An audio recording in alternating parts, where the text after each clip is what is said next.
Hello and welcome! Sa video ito ay pag-uusapan natin kung gaano nga ba kalakas etong si Jack Hanma at ano mga pinagdaanan niya sa buhay para makamit ang lakas niya ngayon dito sa Baki Reihen. At bago tayo magsimula ay pindutin mo ng follow o subscribe button na nakalagay dyan. At tara, simulan na natin! Simulan nga natin etong buhay ni Jack Hanma nang magkakilala nga etong kanyang ama at ang kanyang ina na si Diane. Etong si Yujiro Hanma ay nakikipaglaban during Vietnam War at nakilala niya nga doon ang ina neto ni Jack Hanma na si Diane. Kung saan meron nga itong sinisekreto kay Yujiro Hanma. Dahil nga akala neto ni Yujiro Hanma ay nagmamalasakit ito sa kanya. Ngunit isa pala itong kalaban kaya nga nang malaman nga neto ni Yujiro ay nirape niya nga ito at iniwan na lang. At doon na nga nabuo etong si Jack Hanma. Si Jack Hanma nang ipinanganak na nga ay meron nga itong mahinang pangangatawan ngunit nagtataglay pa rin siya ng dugo ng Hanma. At makalipas nga ang ilang taon ay etong si Jack Hanma ay lumaki nga itong magalang, marespeto ngunit meron itong determinasyon para matalo ang kanyang ama matapos malaman nga niya ang ginawa sa kanyang ina na si Diane kung saan doon na nga siya nagalit dito kay Yujiro Hanma. Kaya nga nagpapalakas siya at grabe talaga ang hard work neto ni Jack Hanma. At eto nga rin si Jack Hanma ay lumaki nga sa simbahan kung saan doon niya nga rin na-adapt o naturuan siya ng magandang asal. Sadyang galit lang talaga siya sa kanyang ama na si Yujiro kaya siya nagsusumikap at nagtsatsaga na magpalakas. At makalipas nga ang ilang taon ay ni-develop na nga etong skills ni Jack Hanma sa pakikipaglaban. Kung saan nakilala na nga etong si Jack Hanma bilang isang Jack Hammer. At doon nga sa underground arena ay nakalaban niya nga etong nakababata niyang kapatid at sobrang lakas na ng pangangatawan neto ni Jack Hanma. Ngunit may sikreto pala ito. At yun nga ay etong tinitake niya na drugs na tinatawag na steroids kung saan lumalakas nga ang pangangatawan mo dito ng 4 times. Sobrang lakas na siguro nun mga idol dahil 4 times, diba? Ganun kalakas etong steroids na tinitake neto ni Jack Hanma. Ngunit meron nga itong side effect. At sobrang hirap talaga nun dahil nga magsusuka at mangangayayat at manghihina ka. Kasi binabalaan na nga etong si Jack Hanma ng kanyang doktor. Ngunit etong si Jack Hanma ay hindi nakinig. At dahil na nga rin dito sa bloodline niyang Hanma ay kinakaya nga neto ni Jack Hanma etong tinitake niya na drugs na tinatawag na steroids. Kaya ganun na lang talaga kalakas etong si Jack Hanma. At dun nga sa underground arena ay nagkatapat nga silang magkapatid na si Baki Hanma. Kung saan tinalo nga neto ni Baki Hanma etong nakakatanda niyang kapatid na si Jack Hanma. Dahil nga lumabas na nga etong side effect neto ni Jack Hanma at etong steroids na tinitake niya. At dun na natalo etong si Jack Hanma. At matapos na nga matalo ay dun na nga rin sila nagkaharap neto ng kanyang ama na si Yujiro Hanma. Kung saan nung unang pagkikita nila ay kinwento niya nga dito kay Yujiro Hanma kung sino nga ba talaga siya. At matapos nga magkaharap etong mag-ama na si Yujiro at etong si Jack Hanma ay dun nga nawalan ng gana o parang itinatakwil etong si Jack Hanma neto ni Yujiro Hanma dahil nga mahina ito at hindi ito katulad ni Baki. Ngunit kitang kita naman nating mga fans kung gaano talaga kalakas etong si Jack Hanma at paano talaga etong nagsisikap dahil grabe talaga ang mga nangyari sa kanya. Pero kahit nga ganun etong mga naranasan neto ni Jack Hanma ay matindi pa rin itong nagpa-practice lalo na't malaman niyang sobrang lakas talaga ng kanyang ama kung saan nung binugbog nga siya at binalibag talaga sa isang laban ay lalong nagsumikap etong si Jack Hanma. At nang lumakas nga etong si Jack Hanma makalipas ang ilang taon kung saan na-develop niya pa nga lalo etong mga skills niya sa pakikipaglaban. Lalo na yung pagkagat niya ay grabe talaga. Ngunit tinalo talaga siya neto ni Yujiro Hanma sa kagatan din. Kaya ganun na lang din talaga siya itakwil netong kanyang ama na si Yujiro Hanma dito sa family Hanma o sa dugo ng Hanma. Pero kahit ganun, etong si Jack Hanma matapos ang laban na yon ay lalong nagsumikap kung saan lalo nga siya lumakas. At matapos nga ang laban na yon dito sa kanyang nakababatang kapatid at dito sa kanyang ama ay sobrang lakas na neto ni Jack Hanma nang makita natin kung saan sobrang taas na netong height niya. At sobrang laki na nga rin ng pangangatawan dito ni Jack Hanma, kung saan matatawag na ang perfect body bilang isang fighter.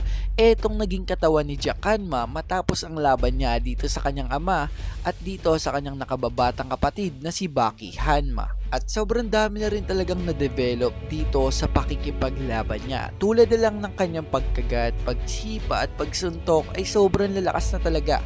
At grabe na rin ang speed dito ni Jack Hanma, kahit malaki siya ay sobrang bilis talaga nito. Kaya masasabi natin perfect body at sobrang lakas na dito ni Jack Hanma. Di katulad nung nasa underground arena pa siya ay sobrang hina talaga. At grabe talaga ang pagiging malakas neto ni Jack Hanma. Worth it talaga itong mga nangyari sa kanya. Itong mga paghihirap at mga sinasabi ng iba't ibang tao at hindi naniniwala sa kanya. At ngayon ay na-achieve niya nga itong kanyang pangangatawan na kung saan matatawag nating perfect body. Pero bago nga ma-achieve neto ni Jack Hanma itong kanyang lakas sa pangangatawan at itong laki ng kanyang pangangatawan at ang taas niyang height na 8-footer, ay marami muna siyang pinagdaanan. Isa na nga dito nang magpa-surgery nga etong si Jack Hanma para makamit niya nga ang height na 8-footer. Sobrang hirap nga ng pinagdaanan neto ni Jack Hanma, kung saan etong pinagdaanan niya nga sa surgery ay sobrang sakit dahil nga mararamdaman talaga ng isang pasyente etong ginagawa sa kanya. Ngunit etong si Jack Hanma ay tiniis niya yon kahit na mahirap. Kaya ngayon ay nakamit niya na ang 8-footer na height. Sobrang laki nun. At hindi lang yon, para nga ma-develop ang kanyang skills sa pakikipaglaban ay etong si Jack Hanma ay marami muna siyang nakalaban ng mga karakter na bigatin din. At isa na nga dito sa mga di natin makakalimutan ay etong laban niya kay Pickle, kung saan binastos talaga siya neto ni Pickle.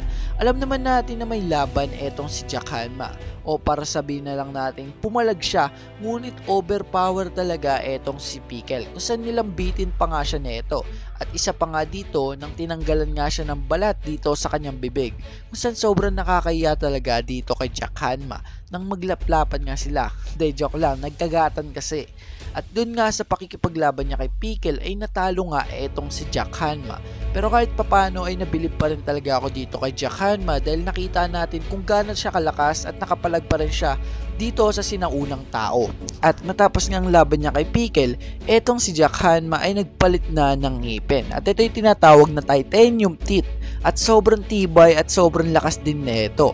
Dahil nga dito sa Bakirayan ay masasabi nating nag-develop na nga at lumakas lalo etong pagkagat neto ni Jack Hanma dahil nga tinalo niya nga ang tinatawag na God of Sumo na si Sukune. At nang matalo niya nga etong si Sukune ay pinatunayan niya nga dito sa pinakamalakas sa buong mundo na si Yujiro Hanma na kanyang ama na kaya niya nga makipagsabayan sa malalakas at pwede na siyang kilalanin neto bilang si Jack Hanma na member family na ng Hanma, bilang isang anak neto ni Yujiro Hanma na pinakamalakas sa mundo ng Baki. Dahil alam naman natin na galit nga etong si Yujiro Hanma kay Jack Hanma dahil mahina nga ito at onti nga lang daw ang nakuha na itong bloodline ng Hanma.